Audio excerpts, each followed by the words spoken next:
नमस्कार, आप देख रहे हैं गोरखपुरिया न्यूज चैनल और मैं हूं आपके साथ वैशाली।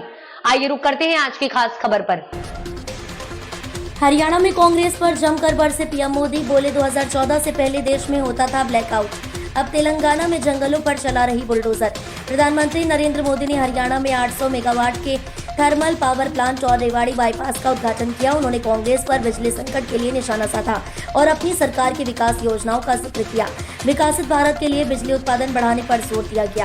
प्रधानमंत्री नरेंद्र मोदी आज 14 अप्रैल को हरियाणा दौरे पर हैं। यहाँ उन्होंने कई परियोजनाओं की शुरुआत की, साथ ही जनसभा को संबोधित किया। पीएम मोदी ने यमुनानगर में मंच से बटन दबाकर 800 मेगावाट के थर्मल पावर प्लांट की यूनिट और कंप्रेस्ड बायोगैस प्लांट का शिलान्यास किया। इसके साथ ही 1070 करोड़ से बने रेवाड़ी बाईपास का उद्घाटन भी किया।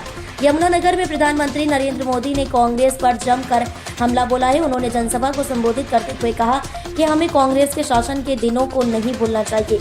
2014 से पहले जब कांग्रेस की सरकार थी, हमने वो दिन देखे हैं जब पूरा देश ब्लैकआउट का सामना करता था। प्रधानमंत्री नरेंद्र मोदी ने कहा कि मुझे इस बात पर गर्व है कि हमारी सरकार बाबा साहेब अम्बेडकर के विचारों को आगे रखती है और देश की प्रगति के लिए उनका अनुसरण करती है। विकसित भारत में बिजली की बड़ी भूमिका।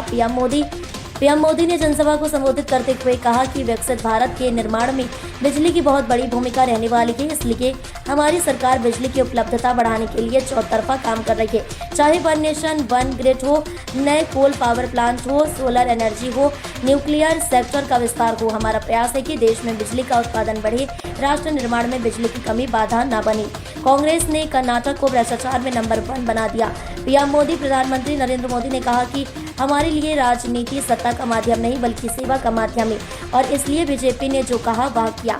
कांग्रेस शासित राज्य में क्या हो रहा है, वे लोगों को धोखा दे रहे हैं। कर्नाटक में हर चीज महंगी हो रही है, यहाँ तक कि सीएम के करीबी लोग भी कहते हैं कि कांग्रेस ने कर्नाटक को भ्रष्टाचार में नंबर 1 बना दिया है। तेलंगाना में कांग्रेस जंगलों पर बुलडोजर चला रही है। यमुनानगर में अब 800 मेगावाट की नई इकाई लगने के बाद उत्पादन 1400 मेगावाट हो जाएगा, क्योंकि 300 मेगावाट की 2 इकाइयों से बिजली उत्पादन हो रहा है। इसके अलावा जिले में करीब 40 मेगावाट बिजली इकाइयों से उत्पादन हो रहा है।